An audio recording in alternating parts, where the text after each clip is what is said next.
So many horror movies can point to Frankenstein as a source of inspiration. Some are obvious, some are not so obvious. Even from the early days of cinema, Frankenstein's monster has been brought to life in various adaptations. Hey there, creepy peeps. With Lisa Frankenstein hitting theaters next week, I am in a Frankenstein kind of mood. I've been thinking about all of the different horror movies that are inspired by Mary Shelley's Frankenstein, from direct adaptations to movies that are more just inspired by Frankenstein, to sequels, to prequels. These are some of my favorite Frankenstein adaptations, in no particular order, but I did save my absolute favorite for last. So my first pick may be a surprise. It's Megan.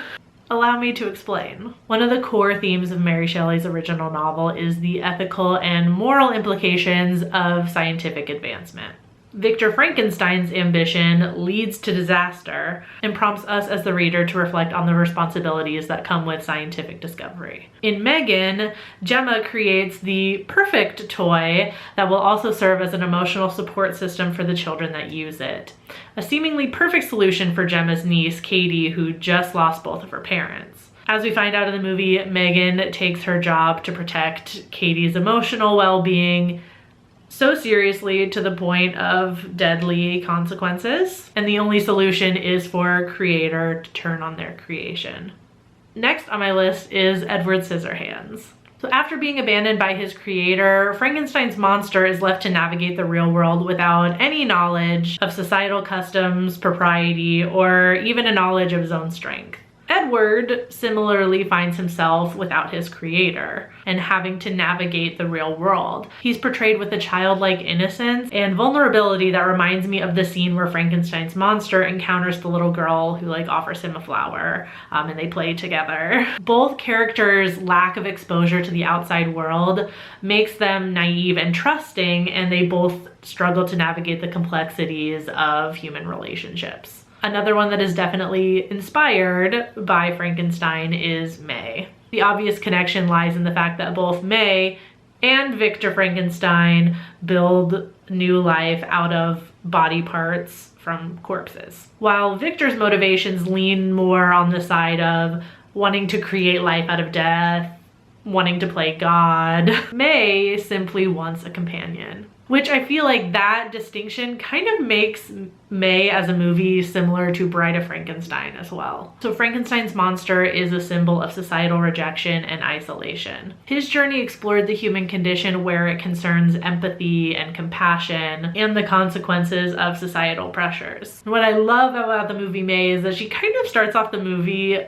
having a lot more in common with Frankenstein's monster, and by the end of the movie she's become so desperate in her need for a companion, she has a lot more similarities to Victor Frankenstein. Speaking of the desire for companionship, next movie on my list is the iconic Bride of Frankenstein. So the themes of isolation and alienation that we were talking about definitely carry over into this film, and the sequel expands on these ideas with the societal fear of the other. The monster has limited communication skills, and he looks scary and a bit grotesque, and as such he faces rejection from others who are considered normal. As the title would suggest, this sequel brings the addition of the bride. The introduction of the bride reinvigorates the original themes of man's hubris and God complex. Victor willingly defies the natural order again to help create the bride. The bride as a character raises discussions of the portrayal of women in the horror genre. Victor and Pretorius try and force the bride into a heteronormative, traditional gender role. Like, she is literally created for this purpose. And her rejection of the monster gives the movie a feminist twist that makes it one of my favorites.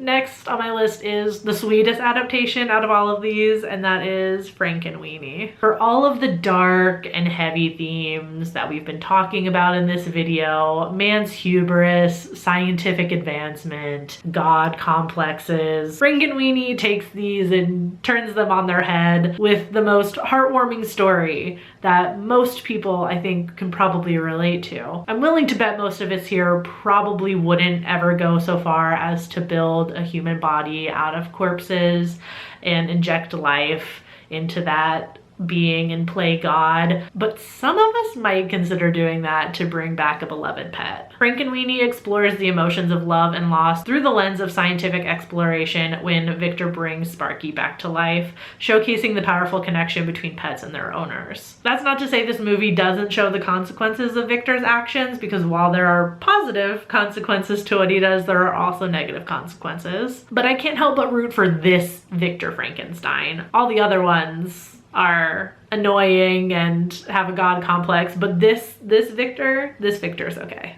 And I'd be remiss if I didn't mention that every time I watch this movie, even though I know Victor successfully brings Sparky back to life, I still cry every time I watch this movie. So as I said, I left my ultimate favorite Frankenstein adaptation for last, and I did.